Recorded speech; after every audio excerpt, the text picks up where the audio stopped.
जातक है। 100वां असात रूप जातक। असातं सात रूपेण नाती। यह गाथा शास्ता ने शाक्य देश कुंडी नगर के पास कुंडधान वन में विहार करते समय कोलीय राजकुमारी उपासका सुप्पवासा के विषय में कही। वर्तमान कथा। उस समय वह 7 वर्ष तक अपनी कोख में गर्भ धारण कर 1 सप्ताह से गर्भ अस्त व्यस्त हो जाने के कारण उसको अत्यंत वेदना हो रही थी। लेकिन अति वेदना से पीड़ित होने पर भी वह भगवान सम्यक संबुद्ध हैं। वे इस प्रकार के दुख के नाशार्थ धर्मोपदेश देते हैं। उन भगवान का श्रावक संग सुप्रतिपन्न है जो इस प्रकार के दुख निवारणार्थ प्रयत्नशील हैं। निर्वाण ही सुख है जहाँ इस प्रकार का दुख नहीं है। इन 3 वितर्कों से दुख को सहती रही। फिर उसने अपने स्वामी को बुला शास्ता से अपना वृतांत तथा प्रणाम कहने के लिए शास्ता बुद्ध के पास प्रेषित किया।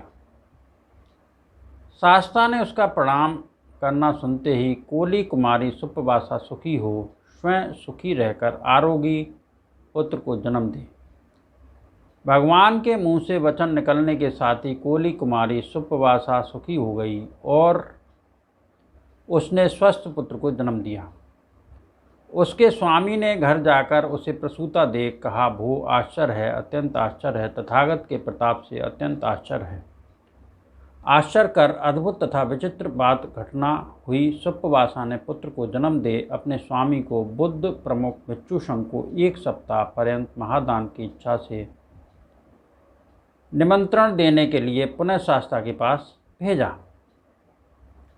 उस समय महामोगलायन के उपस्थायक सेवक द्वारा बुद्ध प्रमुख संग निमंत्रित किया गया था। शास्ता ने सुप्पवासा के दानार्थ सुप्रक्षर हेतु स्थिविर को उस उपस्थायक के पास भेज उसे सूचना दिलवा सुप्पवासा का महादास 1 सप्ताह पर्यंत भिक्षु संघ सहित स्वीकार किया।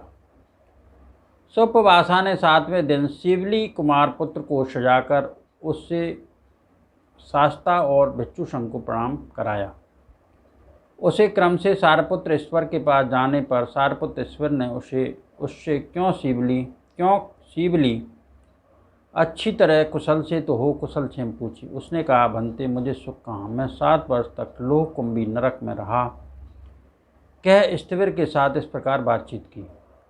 उसकी बातचीत सुन मेरा 7 दिन का जाया पुत्र अनुबुद्ध धर्म सेनापति के साथ मंत्रणा बातचीत करता है। सोच सुप्पवासा अत्यंत प्रसन्न हुई। शास्ता ने सुप्पवासे और भी इस प्रकार के पुत्रों की इच्छा है कहा।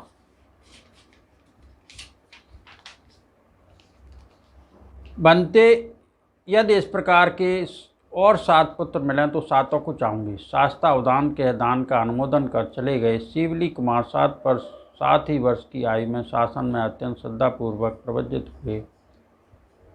20 वर्ष पूरे होने पर उपसंपदा प्राप्त कर पुण्यवान चीवर आदि पाने में अग्र हुआ और पृथ्वी को उन्नादित कर अरहंत पद प्राप्त करके पुण्यवानों में प्रथम स्थान अग्रस्थान प्राप्त किया। एक दिन धर्मसभा में भिक्षुओं ने एकत्र होकर आवसो शिवली स्थिविर इस प्रकार के महापुण्यवान हैं। अभिलषित संप्राप्त वह अंतिम देहधारी हैं, लेकिन फिर भी वह 7 वर्ष तक लोह कुंभी नरक में रहे, सप्ताह तक गर्भ की अस्त व्यस्तता में रहे, जिससे अहो माता पुत्र ने अत्यंत दुख पाया। ऐसा उन्होंने क्या पाप कर्म किया था, वार्तालाप प्रारंभ किया।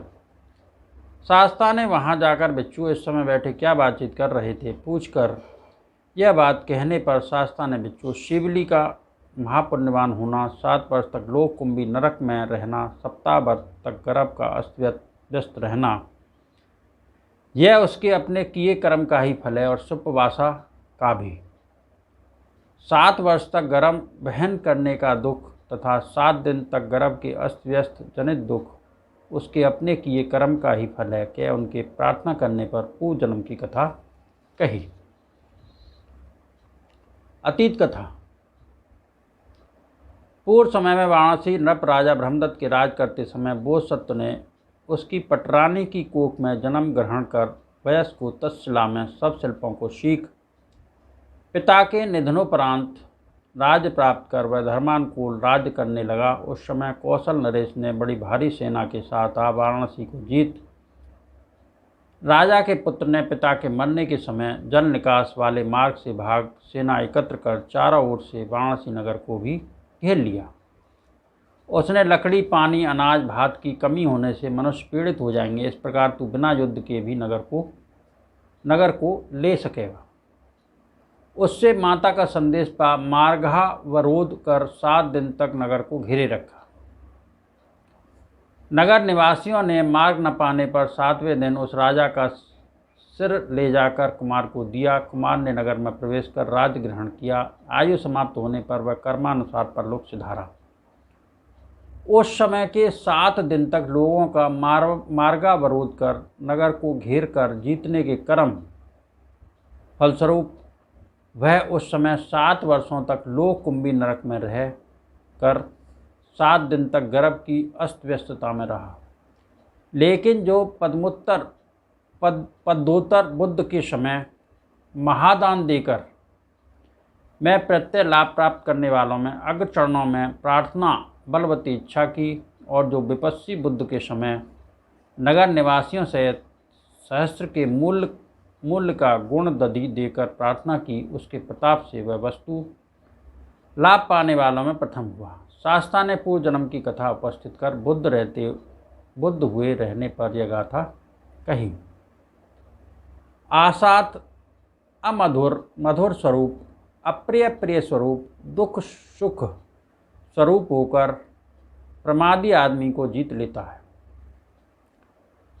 असातंग सात रूपे नाती, अमधुर ही मधुर से जो प्रतिकूल है।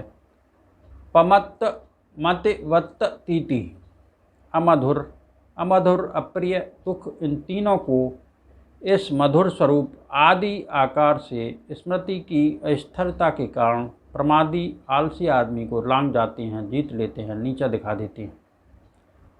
यह जो भगवान ने कहा सो यह माता पुत्र के इस गर्भ धारण या गर्भ निवास नामक प्रतिकूल वेदना से पहले नगर को रोकने आदि की अनुकूल वेदना के शामित हो जाने के संबंध में, और यह जो उपासका ने उस असास प्रतिकूल अप्रिय दुख स्वरूप प्रेम वस्तुभूत पुत्र के पाने की वेदना के अनुकूल वेदना से दब जाने पर कहा, उसके संबंध में इस प्रकार इन सब के संबंध में कहा, ऐसा जानना चाहिए। शास्त्रा ने इस धर्म देशना को उपस्थित कर जातक का सारांश प्रस्तुत किया। उस समय नगर को रोककर राज प्राप्त करने वाला कुमार अब का शिवली था, माता सुप्रभाषा थी, लेकिन पिता वाराणसी राजा तो मैं ही था। असात रूप जातक लित्य वर्ग, प्रथम भाग समाप्त। इन सत्य वचनों से सबका मंगल हो, सबका भला हो, सबका कल्याण हो, संसार के सारे प्राणी सुखी रहें, सुखी रहें, सुखी रहें। साधु साधु साधु।